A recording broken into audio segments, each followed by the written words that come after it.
नमस्कार। बिहार को बदलने और बिहारी फर्स्ट का नारा देने वाले चिराग पासवान जोर शोर से आगामी विधानसभा चुनाव की तैयारियों में जुटे हैं। फिलहाल केंद्र में मंत्री की जिम्मेदारी संभाल रहे चिराग बिहार की राजनीति करते हुए पूरी तरह बिहार में ही रम जाना चाहते हैं।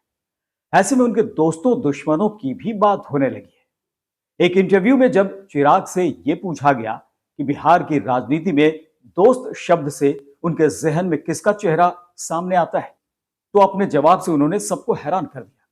चिराग ने कहा कि बिहार की राजनीति में काम करने के हिसाब से प्रशांत किशोर उनके पसंदीदा शख्स हैं। उनके इस जवाब में लोग नए समीकरण ढूंढने लगे हैं। कानून व्यवस्था को लेकर लगातार नीतीश सरकार को कटघरे में खड़ा कर रहे चिराग क्या किसी अलग दांवपेच की तैयारी में है? प्रशांत किशोर भी बिहार के पिछड़ेपन के लिए अब तक वहां शासन करने वाली पार्टियों को जिम्मेदार ठहराते हुए हिसाब मांगते रहे हैं, तो चिराग पासवान भी उन पार्टियों को लपेटने का कोई मौका नहीं गंवाते। हकीकत है कि भारत एक साथ आजाद हुआ, भारत के तमाम प्रदेश एक साथ आजाद हुए, तो फिर क्या कारण कि कहीं दिल्ली बंबई जैसे चमचमाते शहर बने और वही हमारा प्रदेश बिहार जो आजादी के 75 साल के बाद भी एक पिछड़ा राज्य कहलाता है। कौन लोग जिम्मेदार हैं, किनकी जवाबदेही है? ये चुनाव वो जवाबदेही तय करने का समय है। ये चुनाव वो जिम्मेदारी को स्थापित करने का समय है।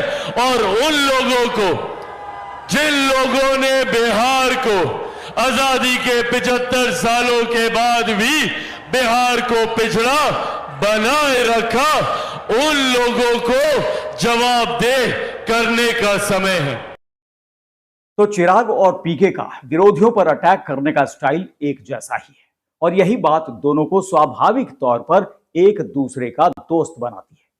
लेकिन फिलहाल ये दोस्ती किसी राजनीतिक साझेदारी में तो बदलती नहीं दिख रही, लेकिन आगामी विधानसभा चुनाव के बाद हालात बदल सकते हैं और राजनीति में तो दुश्मन भी दोस्त बनते देखे जाते हैं।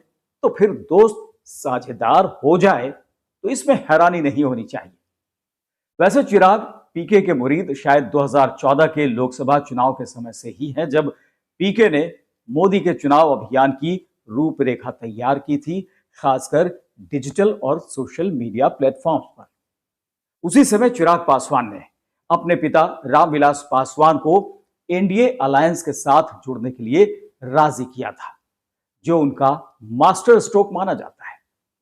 राजनीति के मौसम वैज्ञानिक कहे जाने वाले रामविलास पासवान के पुत्र चिराग पासवान भी बिहार के राजनीतिक मौसम पर नजर बनाए हुए हैं और फिलहाल पीएम मोदी का हनुमान कहलाना ही पसंद कर रहे हैं। एनडीए की मजबूत कड़ी साबित होने की कोशिश करते हुए वो विरोधी पार्टियों को बिहार के एक बड़े मुद्दे एसआईआर यानी वोटर रिवीजन को लेकर चुनाव बहिष्कार की धमकी पर अमल करने की चुनौती भी दे रहे हैं। हिम्मत तो है नहीं अकेले चुनाव लड़ने की। चिराग पासवान में कम से कम इतनी तो हिम्मत थी कि अकेले चुनाव लड़ लिया। कब? जबकि मेरे पिता के निधन को अभी कुछ दिन नहीं हुए थे, पहले चरण का नामांकन चल रहा था, तब मैंने अकेले चुनाव लड़ने की मैंने हिम्मत रखी।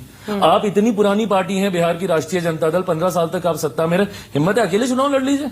हिम्मत है तो देश की सबसे पुरानी पार्टी कांग्रेस अकेले चुनाव लड़के दिखाते। चुनाव लड़ेंगे 2-2, 3-3, 4-4 झंडा मिला के, अकेले लड़ने की हिम्मत नहीं है। तो जब अकेले चुनाव लड़ने की हिम्मत नहीं है, बहिष्कार करने की क्या हिम्मत होगी? सिर्फ बोल रहे हैं, कतई नहीं करेंगे ये लोग। तो खुली चुनौती विपक्ष को। साफ है कि चिराग बिहार चुनाव से पहले अब फ्रंट फुट पर खेलना पसंद कर रहे हैं और पीके की तरह विरोधियों को बैक फुट पर धकेलने का कोई मौका नहीं छोड़ रहे हैं। आपको हमारा ये वीडियो पसंद आया हो तो इसे लाइक और शेयर जरूर करें और हमारे चैनल को अगर अभी तक सब्सक्राइब नहीं किया है तो फौरन इसे सब्सक्राइब कर लें। नमस्कार।